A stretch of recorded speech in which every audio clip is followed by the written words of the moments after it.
এই মুহূর্তে আমরা রয়েছি ইলিশা মেঘনা নদীর কাছে।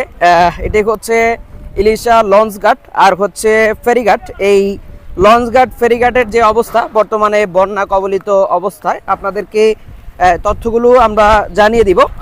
আরেকটা কথা হচ্ছে, আমরা যখন এই মেঘনার অনুকূলে আসছিলাম তখন মনে হচ্ছিল এটি অত্যন্ত ভয়ঙ্কর জায়গা।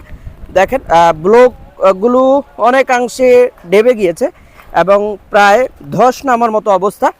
আর হচ্ছে এই বন্যার পরবর্তী অবস্থায় আমরা আরও আপডেটগুলো জানবো যে বর্তমানে আরেকটা তথ্য আমাদের আরেকজন সহকর্মী দিয়েছে। নিজুম দ্বীপ নামে ভোলা জেলার যে দ্বীপটি রয়েছে, এটা নিজুম দ্বীপকে ভোলার মধ্যে পড়ছে। ভোলার মধ্যে যে দ্বীপটা দক্ষিণাঞ্চলে অবস্থিত, বঙ্গোপসাগরের কোলগেসে যেটি অবস্থান, তো সেখানে আমরা দেখেছি নিজুম দ্বীপটি একদম তলিয়ে গেছে।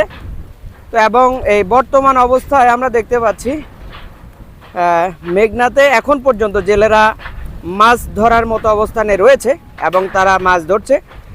এটি হচ্ছে আমাদের ভোলা জেলায় অবস্থিত মেঘনা নদীর আশপাশে এবং হচ্ছে ফেরিঘাট লঞ্চঘাটে। তো আপনারা যারা এর আশপাশে রয়েছেন অবশ্যই সাবধানতা অবলম্বন করতে হবে। আর হচ্ছে পল্টনের দেখতে পাচ্ছেন ছাদ উড়ে গিয়েছে একেবারে। তো আপনারা যারা আমাদের সঙ্গে যুক্ত রয়েছেন আপনাদেরকে অভিনন্দন জানাই আমাদের চ্যানেল এবং ফেসবুক পেজে। ধন্যবাদ।